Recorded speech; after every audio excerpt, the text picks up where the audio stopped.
Okay, so what is the war on drugs? Hi everyone, I'm Laura, and for the next few minutes, I'm going to go through a brief history of how the initiative was formed, describe a few policies that came about leading up to and as a result of it, and touch on some of its harmful impacts. As was previously covered in a recent lecture, since the early days of the United States, drugs have been used for recreational and medicinal purposes with far less existing stigma than modern day. For example, an 1890s Sears catalog featured an offer for a syringe and small amount of cocaine for just $1.50, predating the outlaw of cocaine use and possession. The first federal law to ban the non-medical use of a substance was the Smoking Opium Exclusion Act in 1909, which banned the possession, importation, and use of opium for smoking purposes. Through the decades, laws and taxes were gradually put in place depending on certain states, including the Harrison Act in 1914, which regulated and taxed production, importation, and distribution of opiates and cocaine, and other laws placing taxes on substances such as marijuana following the Prohibition era.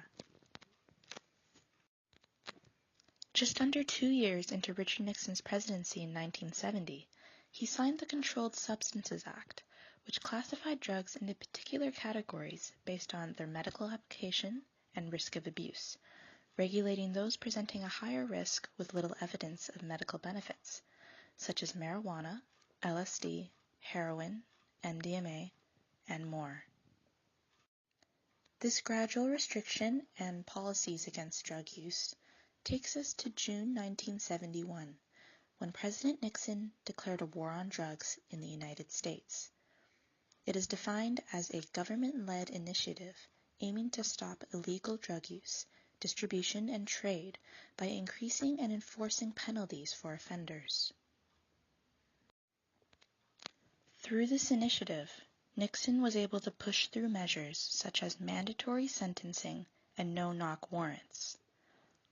Also, money was poured into increasing the size and presence of federal drug control agencies, which led to the creation of the Drug Enforcement Administration in 1973, which is responsible for tackling drug use and smuggling in the U.S. to this day. Between the years 1973 and 1977, 11 states decriminalized marijuana possession, and during the first year of Jimmy Carter's presidency, the Senate Judiciary Committee voted to decriminalize up to 1 ounce of marijuana.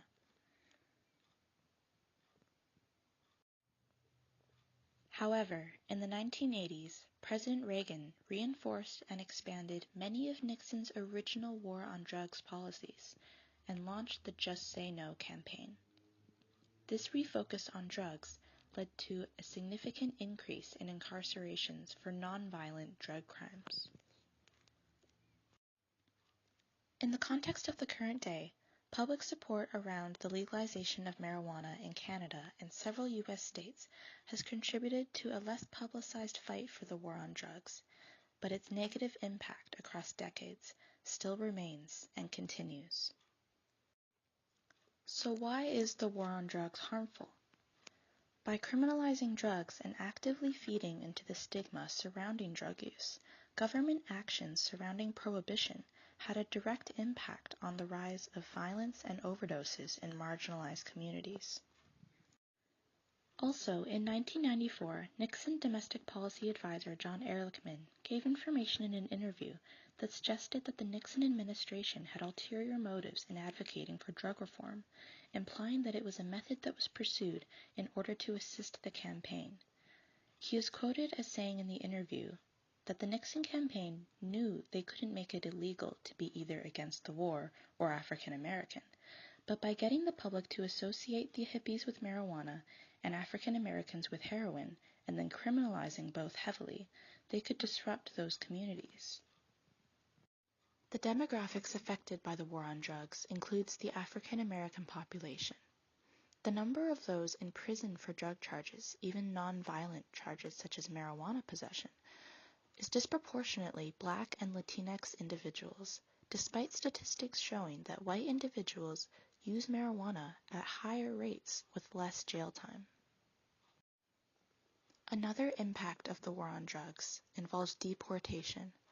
Any drug law violation can result in an automatic detention and deportation for non-citizens, including legal permanent residents.